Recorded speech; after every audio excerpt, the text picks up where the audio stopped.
OK, let's get cracking with the show. It is effectively about halfway through the season, so we thought what better time than to do the team of the season so far. Usual rules apply. The lads are going to bring their best 11 from this season. We're going to go position by position, and Joe and I will make the decision based on the best argument if there's any disagreement on the Saturday Social whiteboard. Yeah, absolutely. This was quite difficult because, I mean, these guys have taken about 2 weeks to get this right. About 200 names they've gone through. Loved the message on Christmas Day saying Abz has changed his right back. Oh, cheers, Abz.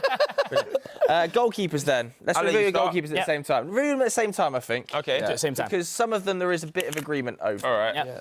Okay. My team goalkeeper is Robin Rose. Yes. Total agreement. Yeah. There was a bit of a change, though, from you. Yeah, I did want to give, and I did want to shout him out. Robert Sanchez, I think, has been very, very improved this season. Robert Sanchez? I think he's been underrated and improved a lot, especially after last season. He had some clangers for Chelsea in the past, but I think Rose has been one of the top 4 goals prevented per 90, one of the highest save percentages in the league. He's been top for Sunderland. Big reason why. Most clean sheets as well. Sorry, no, that's Raya, isn't it? Best save ratio we're talking about with Robin Roos. You're the same with Roos. Yeah, I think, honestly, as well as like a surprise package as well. Like, I didn't know too much about him going into this season, and to see what he's gone on to do, he's just solid. He gives that calming presence, and a lot of Sunderland games, there is sometimes it's like blood and thunder, right? But he just has that kind of calm to him, and I really like this keeper, man. Honestly, I feel like for any top clubs as well, no disrespect to Sunderland, but hey, this might be a player that you got to look out for. Huh? How close was David Raya? You mentioned Sanchez there. Surely David Raya's getting a shout out here. I think he's just so consistent. Yeah. Activity for a goalkeeper is very, very important. Raya was part of that historic Arsenal team that went throughout all of October without conceding a goal, but he wasn't active for a lot of the moments. What you have to give credit for is when he wasn't active, he was still saving those huge chances. So a lot of credit to him, but Rose has been active and also been top. Stick him up. So Robin Roos, best XG prevented by any goalkeeper in the Premier League this season. Most clean sheets in the Premier League this season is David Raya, as I was correcting myself earlier. Let's go on to right back again. I think there is some disagreement coming, but for the first two, total agreement. Okay, both gone with Timber. Yeah, I know. I think Timber, just solid right back. You know what I mean? Like, listen, I think offensively he can improve. I think he's not the greatest going forward, and I think Arsenal fans will agree with that. But I think defensively, not many people can get past this guy. And I think you're talking about that run in October and just Arsenal's defence in general, how solid they've been. I think this guy is a big part of it, So I'm a big fan of Timber, so I think he's got to There's a lot of Chelsea fans looking at this right now, screaming Reece James' name. Reece James has played a lot in midfield. That's the only reason, probably reason why he's not in my team. I think Reece James has been top, and I've actually been on the record saying I think that Reece James is a better right back than Jurriën Timber, and I stand by that. Just during this season, Reece James has almost ascended the right back conversation almost. He's had some unbelievable midfield performances, which probably hurt him in this selection, in my opinion. I agree. Daniel Munoch's name I also want to chuck in there. I know he's injured recently, but I feel like what more can Daniel Munoch do from that right wing back role? And he's one of the standout. I know this is about this season, one of the standout right backs last season as well. So he's continued that form from last season into this season. Yeah, Cam's mentioned it about Timber has to improve going forward. I think even Ben White, Arsenal fans would argue, going forward his link up with the forward players is a bit better, but Munoz can't give you much more in attack, but just over the whole season, lockdown defender, not much more. Five Premier League goal involvements for Munoz this season, by the way. So it's good that we shout out some of the players that haven't made it. But I think a lot of people will agree with Jurriën Timber. Yeah, let's move on. Should we do? Let's do it as a pair. Yeah. Should we do it as a pair because I think there is a bit of disagreement here. Works for me. Gehi and Gabriel. Gehi and Saliba. Oh, okay. You both agreed on Gehi, though. Yeah, I think Gehi's been unbelievable for Palace this season. Also, like the reason, probably both of them why they're in there is what they're contributing, what you don't expect from a defender. These guys are both leaders of their team. They're both captain material for both of their teams and provide so much for the defensive side of the game. But they also can pop up with an odd goal. He's got about two goals, maybe? Two goals, 2 assists. 2 goals, 2 assists. And Gabriel, we know the threat that he brings. Now, even though he's been missed the last couple of games, I think Gabriel's had the highest peak of a centre-half this season for me. But what do you think about Saliba? I think Saliba is starting to become the most underrated player in the league. In all honesty, I think he's getting to a point where I think he plays excellent majority of the games and it goes under the radar because you're talking about a Jurriën Timber, you're talking about a David Raya, you're talking about a Gabriel, who Gabriel is more of that leader. I look at it like very much when I used to look at Nemanja Vidic and Rio Ferdinand. Vidic gets the goals, he's the leader, he was the skipper.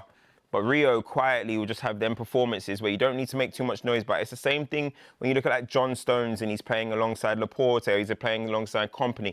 I look at Saliba in that way. I think he just a pillar of excellence and consistency that just slides under the radar, man. And I think he's been the best defender in the league this season. I know Gabriel was excellent when he was playing, and I would have had him, and I actually had him in my honourable mentions.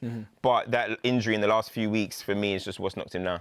I'm going to shout out Ezri Konsa as well. Deserves a shout. I think Gay's had an amazing season, obviously, and its mentality has been incredible to be able to sort of put that failed move to one side and play so well this season. But Konsa, every game is just absolutely incredible. I was speaking to John McGinn last week in an interview, and he said that he thought Ezri Konsa was England's go-to man, first name on the team sheet at the back.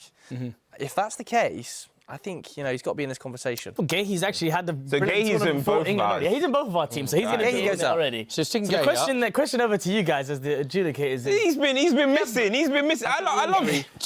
But there hasn't been a higher. I think the injury is a factor. Yeah, I mean, I think the great thing about these is how well they complement each other. That's why they're such good pairs. I think we can all agree they're the best centre-back pairing in the league. Yeah. Like when Hincapi or Mosquera, he's played on the left side of the centre-half, he's played right side of the centre-half.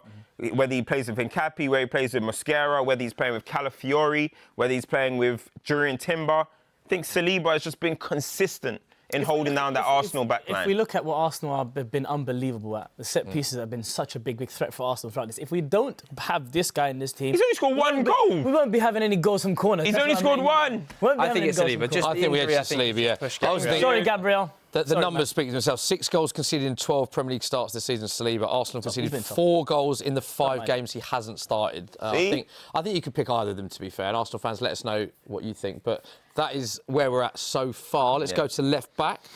Is there an agreement here? Agreement here? I don't know. Disagreement. Okay. Abz, kick us off. I just think I think Nico O'Reilly's been a breath of fresh air. I think, we look at him when the ball's at his feet. His passing, obviously his pass success rate is going to be high for a defender anyway. The amount of times this guy passes forward, initiates attacks from that left-back role, he picks up central areas, he can hold the width, because as we've seen, there's players that we're going to talk about further on down the line.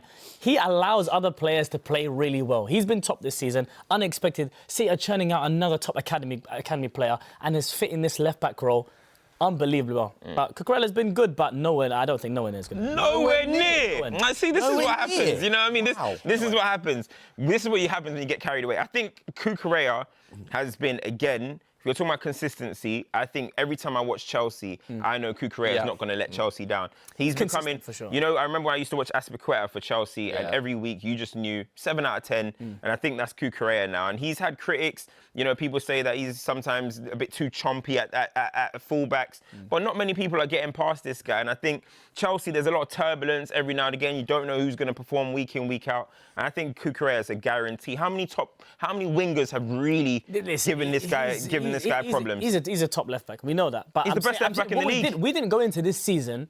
I don't actually mind even conceding. Is he the best left back in the league? For me, I don't mind conceding that. I think overall he has been. But this season is the question here. Team of the season so far. If Nico O'Reilly's not in this team, it'd be ridiculous. What?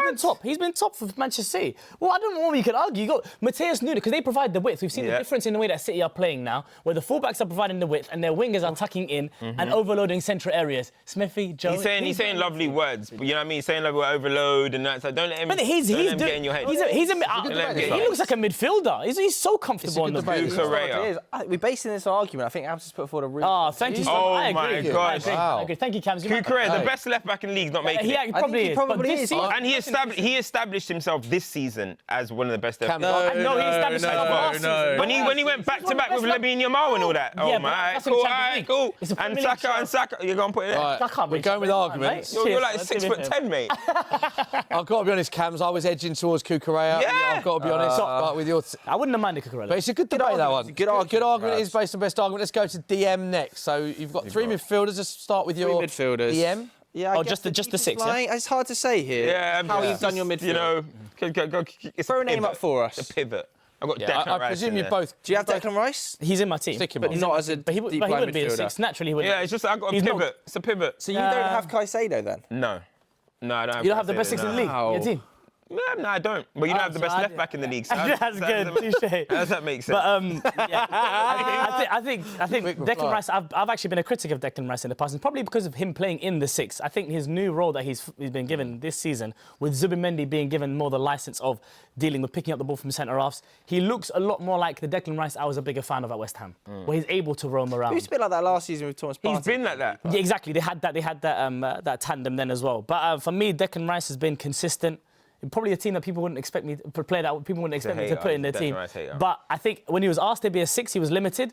He's been a bit freed up a bit more now. We can affect the game on both sides of the pitch. I don't know what is going on this show recently. We've had people not putting Declan Rice in these team of the seasons and best player debates.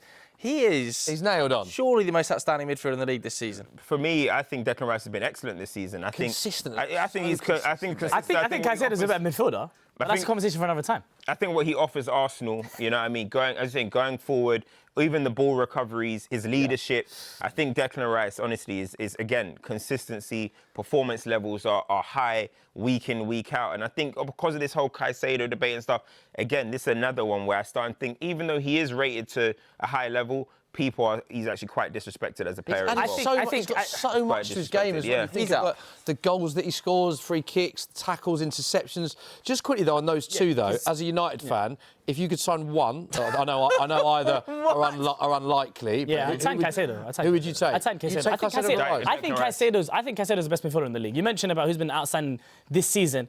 There's a reason why this debate was happening. Caicedo's the best midfielder in the league for me. What he does off the ball. This season, we mentioned about this season he's missed 3 games. He got a straight red. He's missed 3 games. I'm saying you mentioned about all the ball recoveries that Declan Rice does. Declan Rice doesn't do that and also be the metronome for his team. Caicedo does what Zubimendi does and what Declan Rice does in one player. But does he get forward? Does he get forward like Declan Rice? Does he get into the box? He's not asked to get forward. Exactly. So you can't. I'm saying Declan Rice ain't playing in the 6, so you can't use that. There's a reason why Declan Rice is not playing in the 6 because he can't do that. But can Caicedo play in the 8 like Declan Rice? No, he cannot. He showed that at Brighton. At Brighton, he showed he could move. And what did Declan Rice show at West Ham? He showed that at West Ham as well, but this is the better 6, and I think this is the best midfielder in the league. He's got. By the way, I don't think it's realistic United are going to sign either, but that's why I asked the question. I can't believe that's why I asked the question because it's a brilliant answer and debate. That's what I wanted. I'd take anyone right now. This is who I've got. Xhaka. Granit Xhaka. I came on this show. We done the predictions for the, signing of the season, etc. Start of the season this was. Yes, I said Granit Xhaka will be the signing of the season, and I think that is nailed on. I said he will walk in and be the fastest cult hero you will ever see at a football club. And he has gone on to do that. This guy... Do you think he has been the signing of any player in any team, the signing of the season? 100%. I think he's the signing of the season. I think he's been so good this year. I think we're looking at what Sunderland are doing.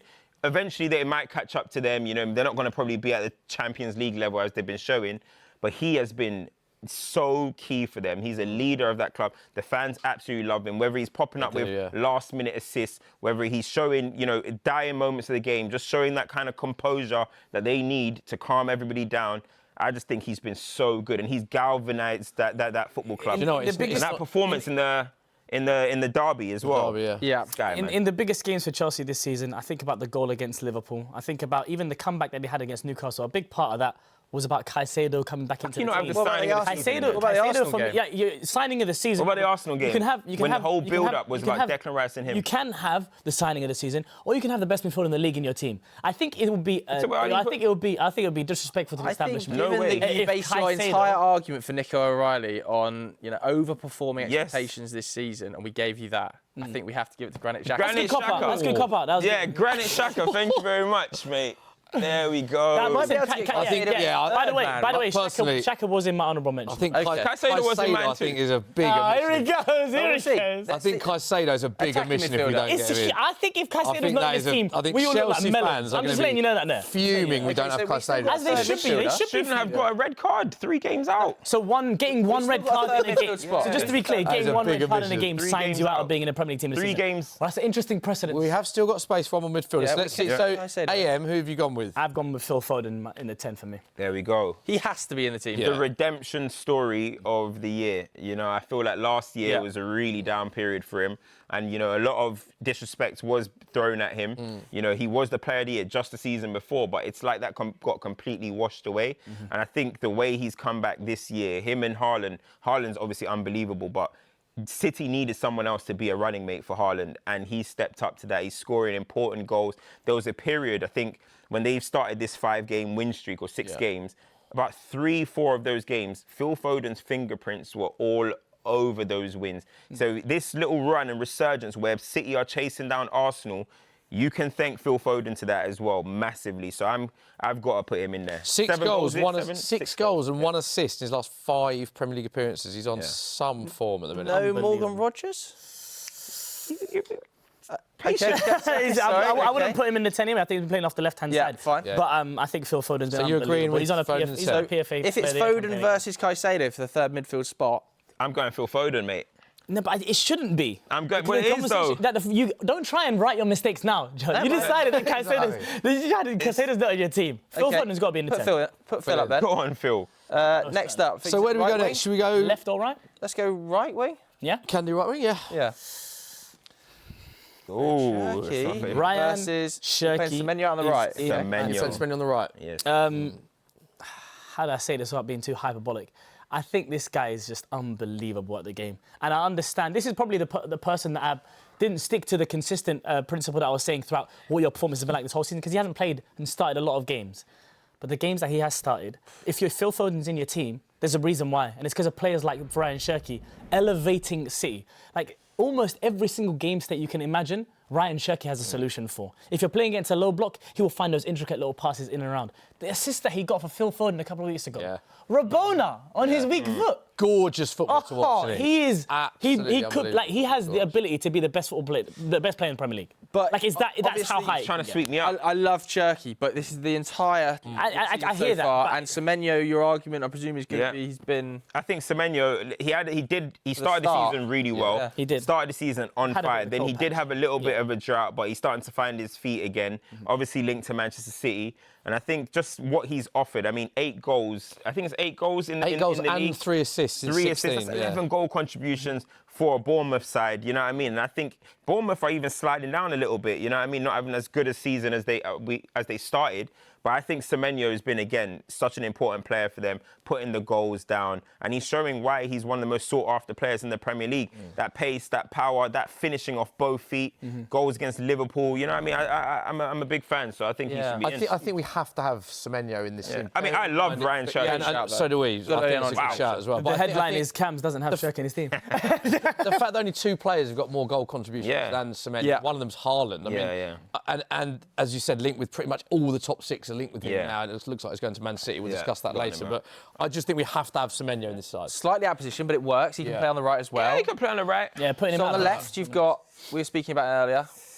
Surely we've got to have a Villa player in the team. I've got Morgs. Now, I did have Jeremy Doku as my honourable mention. I'm sure we'll talk about that at the end. But I think Morgan Rogers, this run that Villa are on, I've got to have a Villa player in the team as well. It was harsh not to maybe put Tielemans, you said Konsa and stuff. But I think Kamara. But I think Morgan Rogers, you know, the impact, the output that Villa need at the moment is coming down to him. What he did to Manchester United as well, those 2 lovely goals. And you got to think about it. Ollie Watkins isn't having a great season. He's got this knee injury that he's playing on. So Villa have needed a spark up top. Marlon has offered some good moments, but Morgan Rogers has been that one. And you know, it's ever since Tuchel, you know, basically put his arm around him and said that's his guy instead of Jude Bellingham. And everybody was like, what?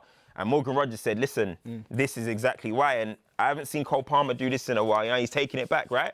He's taking back the celebration. He's taking it back. I mean, the West Ham game, the Man United game, the Tottenham game, and they're all screamers. The Leeds free kick. And in terms of right now, one of the most informed players in the entire Premier League. Definitely. Most certainly. If not if we look at I was on a couple of weeks ago when we talked about the best wingers in the league, and I put Doku number 1 for a reason. In terms of the carries that he had through central areas, best wingers in the league. He was as in, you think he's the best winger in the Premier League? For that, when I did that video, 100% he was in my number 1 at my 10. But Doku, I think has been unbelievable this season.